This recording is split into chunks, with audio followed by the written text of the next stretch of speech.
जय हिंद दोस्तों, मेरा नाम है वेदश्री त्रिवेदी और हम लोग इस समय पढ़ रहे हैं इनकम टैक्स में जो हमारा हेड चल रहा है वो है इनकम फ्रॉम सैलरी रिटायरमेंट। अर्थात जब किसी कर्मचारी का रिटायरमेंट हो जाता है तो उसे क्या क्या मिलता है और उस पर कैसे कैसे टैक्स लगता है। पिछला वीडियो मैंने आपको प्रोवाइड कराया था जिसमें ग्रेच्युटी के संदर्भ में मैंने कंप्लीट इन्फॉर्मेशन आपको प्रोवाइड कराई हुई है। यदि आपने वो वीडियोस नहीं देखे हैं तो उनका लिंक डिस्क्रिप्शन बॉक्स में है, आप जा करके उनको देख सकते हैं। आज हम लोग पढ़ने वाले हैं पेंशन क्या होती है और कैसे उस पर टैक्स लगाया जाता है। देखिए भैया, आपके एग्ज़ाम में अब ज़्यादा टाइम बचा नहीं है, ज़्यादा से ज़्यादा 35 से 40 दिन बचे हुए हैं। मार्च के लास्ट में या अप्रैल के फर्स्ट वीक से आपके एग्ज़ाम से स्टार्ट हो जाएंगे। लग के पढ़ाई कर लीजिए इन 30-35 दिनों में ताकि आपका परिणाम बेहतर हो जाए। तो चलिए स्टार्ट करते हैं और देखते हैं पेंशन का कैलकुलेशन कैसे किया जाता है। तो आज हम लोग को पढ़ना है पेंशन अंडर सेक्शन 10(10)(a). देखिए, पेपर ऑब्जेक्टिव भी हो सकता है। अगर ऑब्जेक्टिव हो जाता है तो इस टाइप के क्वेश्चन भी आपके लिए महत्वपूर्ण हो जाते हैं कि पेंशन किस सेक्शन में है, 10(10)(a) में है, पता होना चाहिए। पेंशन होती क्या है? देखिए, कर्मचारी के शरीर के अंदर जब तक के जान रही और दम रहा, नौजवान रहा, तब तक उसने अपने उस शरीर का यूज़ किया है अपने एम्प्लॉयर के लिए, एम्प्लॉयर को लाभ प्रदान करने के लिए, एम्प्लॉयर की सेवा करने के लिए। बाद में शरीर कमज़ोर हो गया है, अब उसको पैसे की ज़रूरत ज़्यादा है, लेकिन कार्य करने योग्य अब उसका शरीर है नहीं, तो एम्प्लॉयर ने उसका सेपरेशन कर दिया है। कहाँ से? कार्यस्थल से। तो क्या उसकी नीड खत्म हो गई है? नहीं, नीड और बढ़ गई है। बस इसी वजह से एम्प्लॉयर अपने एम्प्लॉय को उसके जीवन तक, जब तक उसका जीवन है तब तक जीवन निर्वाह करने के लिए उसके वेतन का कुछ हिस्सा जो उसे प्रदान करता रहेगा हर महीने बिल्कुल वेतन की तरह, उसे ही पेंशन कहा जाता है। यही है पेंशन। बात क्लियर है? बिल्कुल सैलरी की तरह पेमेंट किया जाता है, लेकिन उसकी सैलरी का कुछ हिस्सा होता है। क्यों? क्योंकि अब आप कार्य कर नहीं रहे हैं, बिना कार्य किए आपको ये भुगतान किया जा रहा है। तो भैया, जब हम लोग पेंशन की बात करेंगे तो कैसे चलेंगे? सबसे पहले देखेंगे दो टाइप। आप दो टाइप बहुत करते हैं सर। हाँ, दो टाइप करते हैं। आपको बेहतर तरीके से समझाना है ना, तो दो टाइप करने पड़ेंगे।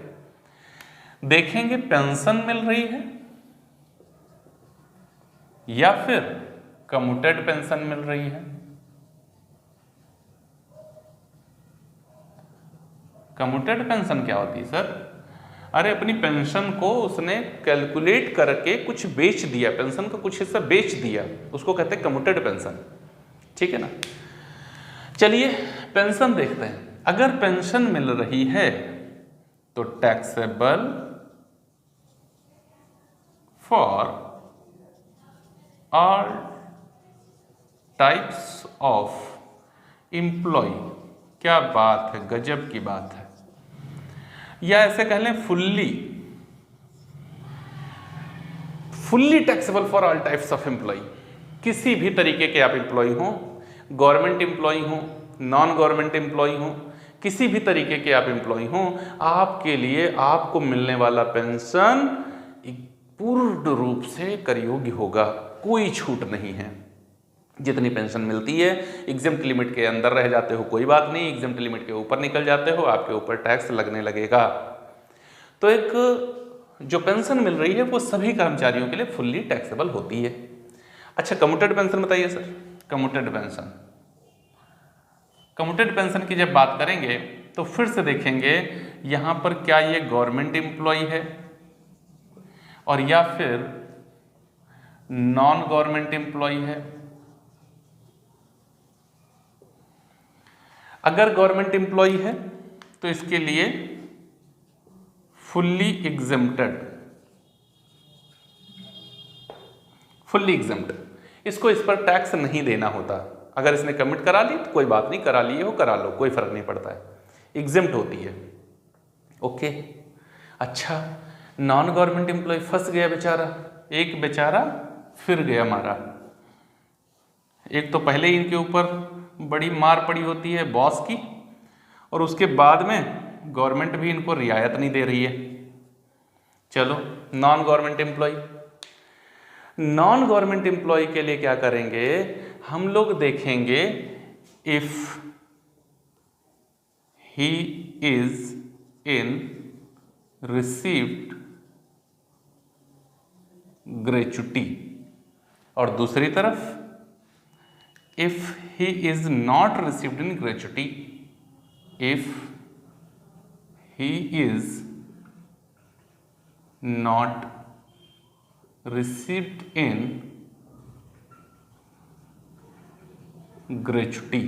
इसका मतलब क्या है, हम लोग चेक करेंगे चल के, जब वो कमिट करा रहा है अपनी पेंशन को, अपनी पेंशन को बेच रहा है, क्या उस समय उसको ग्रेचुटी मिल रही है, received gratuity, not received gratuity, क्या उस समय उसको ग्रेचुटी मिल रही है या नहीं मिल रही है। मिल रही है तो अलग नियम, नहीं मिल रही तो अलग नियम। अगर उसको ग्रेचुटी मिल रही है जब वो अपनी पेंशन बेच रहा है उस समय, then 1/3 of full value of pension, जो उसकी फुल पेंशन बन रही होगी उसका 1/3 क्या हो जाएगा, विल बी एग्जेम्प्ट, 1/3 एग्जेम्प्ट हो जाएगा। और अगर उसको ग्रेचुटी नहीं मिल रही होगी तो थोड़ी रियायत दे देंगे, फिर क्या कहेंगे, 1/2 of full value of pension will be exempt.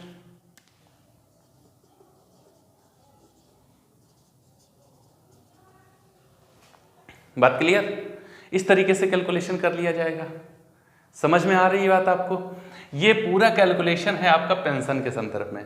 अगर कोई कर्मचारी पेंशन पा रहा है उसके लिए ये पूर्ण रूप से कर योग्य होती है, चाहे वो गवर्नमेंट एम्प्लॉय हो चाहे नॉन गवर्नमेंट एम्प्लॉय हो। लेकिन अगर कोई कर्मचारी अपनी पेंशन बेच रहा है, उसको ज़्यादा पैसे की आवश्यकता है और उसकी पूर्ति नहीं हो रही पेंशन से, तो वो गवर्नमेंट से बोलता है कि भैया, अपने एम्प्लॉयर से बोलता है, भैया मेरी आप पेंशन एक साथ ले लो, काट दो और कुछ पैसा हमको एक मुश्त दे दो। तो उसको एक मुश्त अगर आप करा रहे हैं अपनी पेंशन को तो उसको कहा जाता है कम्यूटेड पेंशन। अगर गवर्नमेंट एम्प्लॉय ऐसा कराता है तो उसके लिए फुल्ली एग्जेम्प्ट होती है। लेकिन अगर नॉन गवर्नमेंट एम्प्लॉय कराता है तो हम लोग देखते हैं क्या उसको पेंशन मिल रही थी, तो हम लोग देखते हैं क्या उसको ग्रेचुटी मिल रही थी। अगर ग्रेचुटी मिल रही थी तो 1/3 of full value of pension का एग्जेम्प्ट हो जाएगा, और अगर ग्रेचुटी नहीं मिल रही थी तो 1/2 of full value of pension exempt हो जाएगा। बात आपको समझ में आ रही है? उम्मीद है समझ में आ रही होगी। चलिए इसका हम लोग एक एग्जाम्पल भी यहीं पर देख लेते हैं। मान लो किसी व्यक्ति का, हमारा जो ईयर चल रहा है वो प्रीवियस ईयर है हमारा इस समय 2020-21।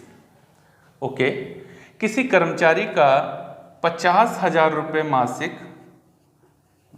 बेसिक सैलरी था, ठीक है। उसका रिटायरमेंट हो गया है। कब हुआ है? 1 दिसंबर 2020 को उसका रिटायरमेंट हो गया है, और वहां से वो 20,000 रुपये मासिक पेंशन पाने लगा है, ठीक है। 1 फरवरी 2021 को 1 फरवरी 2021 को उसने अपनी 1/2 पेंशन कमिट करा ली है, और इसके बदले में उसको 2 लाख रुपया मिल गया है। आपसे पूछा जा रहा है कि आप उसकी टैक्सेबल इनकम फ्रॉम पेंशन बताइए। बहुत गजब का question, taxable income from pension. Taxable income from, question को पढ़ना बहुत जरूरी है। अगर मैं कह रहा हूं taxable income from commuted pension, question बदल गया और अगर हम पूछ रहे हैं taxable income from pension, question बदल गया। जब मैं पूछ रहा हूं टैक्सेबल इनकम फ्रॉम पेंशन, इसका मतलब ये वाली पेंशन और ये वाली पेंशन दोनों को जोड़ करके टैक्सेबल पार्ट क्या है। यदि मैं कह रहा हूं taxable income from commuted pension, तो सिर्फ इसकी बात कर रहा हूं, बस इसकी बात नहीं कर रहा हूं, इसको छोड़ देंगे। तो चलिए देखते हैं कैसे कैलकुलेशन किया जाएगा। देखो भैया, इनका रिटायरमेंट कब हुआ? 1 दिसंबर को हुआ, ठीक। वहाँ से इनको पेंशन मिलनी स्टार्ट हुई 20,000 रुपया। तो इनको दिसंबर में कितनी पेंशन मिलेगी? 20,000। जनवरी में कितनी पेंशन मिलेगी? 20,000। 1 फरवरी को इसने अपनी आधी पेंशन बेच दी, तो फरवरी में इसको कितनी पेंशन मिलेगी? 10,000। और मार्च में कितनी पेंशन मिलेगी? 10,000। क्यों? क्योंकि आधी तो बेच चुका है। बात समझ में आ रही है? इस तरीके से आसानी के साथ समझो यार, परेशान नहीं होना है, बहुत आसानी से। 1 दिसंबर को रिटायरमेंट हुआ, 20,000 पेंशन मिली, दिसंबर की पेंशन ये मिल गई, जनवरी में भी पेंशन मिल गई, लेकिन फरवरी में जाके बेच दिए, तो फरवरी में आधी पेंशन मिलेगी, मार्च में अब आधी पेंशन मिलेगी। तो कुल मिलाकर इनको पेंशन कितनी मिलेगी? 60,000 रुपये इनको पेंशन मिलेगी, और वो तो सभी के लिए कर योग्य होती ही है। अब यहाँ आओ, तो यहाँ देखते हैं हम लोग कैसे कैलकुलेशन किया जाए। यहाँ आ जाओ, देखो कैसे कैलकुलेशन करेंगे। आधी पेंशन बेची, 2 लाख रुपए मिल गया। Value of 1/2 commuted pension,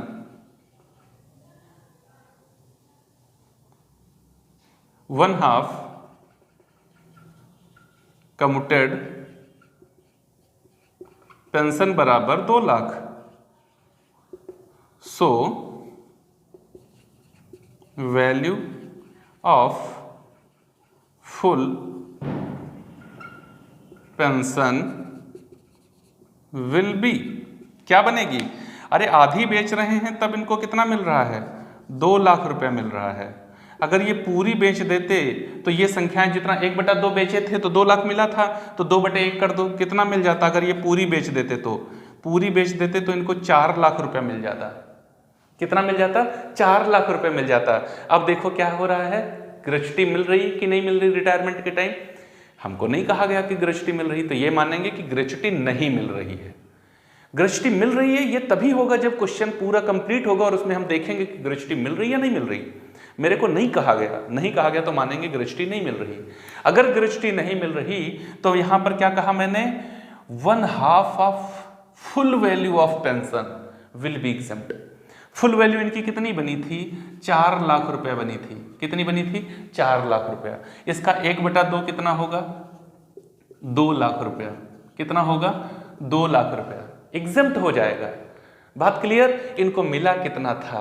2 lakh रुपए ही तो मिला है। टैक्सेबल क्या होगा? कुछ नहीं, नील हो जाएगा। टैक्सेबल बराबर 2 लाख मिला, 2 लाख एग्जेम्प्ट, नील टैक्सेबल, कुछ नहीं टैक्सेबल। तो हमसे पूछा जा रहा है टैक्सेबल इनकम फ्रॉम पेंशन, ये 60,000 आंसर हो गया। बात क्लियर? ये 60,000 आंसर हो गया। हाँ, अगर इनकी वैल्यू यहां पर कुछ कम आती, मान लो यहां पर 3 लाख रुपए निकल के आती, तो 3 लाख का 1/2 एग्जेम्प्ट होता, तो 1.5 लाख एग्जेम्प्ट होता। मिलता कितना? 2 लाख मिला था। 2 लाख माइनस 1.5 लाख बराबर 50,000 टैक्सेबल हो जाता। तब मेरी टैक्सेबल इनकम फ्रॉम पेंशन 60 + 50 बराबर कितनी हो जाती? 1,10,000 हो जाती। उम्मीद है आपको बहुत आसानी के साथ, बहुत मजे, बहुत आनंद के साथ ये समझ में आया होगा पेंशन की कैलकुलेशन कैसे की जाती है। जैसा समझ में आया हो अपनी प्रतिक्रियाएं हम तक भी पहुंचाया करो। अच्छा लगता है और आपकी प्रतिक्रियाएं हमारा उत्साह वर्धन करती हैं आपके लिए और बेहतर तरीके से मेहनत करने के लिए। यदि आपको ये वीडियो अच्छा लगा और अपने मित्रों की मदद करना चाहते हैं तो उन तक भी ये वीडियो शेयर करिए आप, और जितना फैला सकते हैं उतना फैलाइए। यदि हमारा चैनल अभी तक सब्सक्राइब नहीं किया है तो कर लीजिए और बेल आइकन को जरूर प्रेस कर लीजिए ताकि आने वाले वीडियोज़ का नोटिफिकेशन आपको ईजिली मिल सके।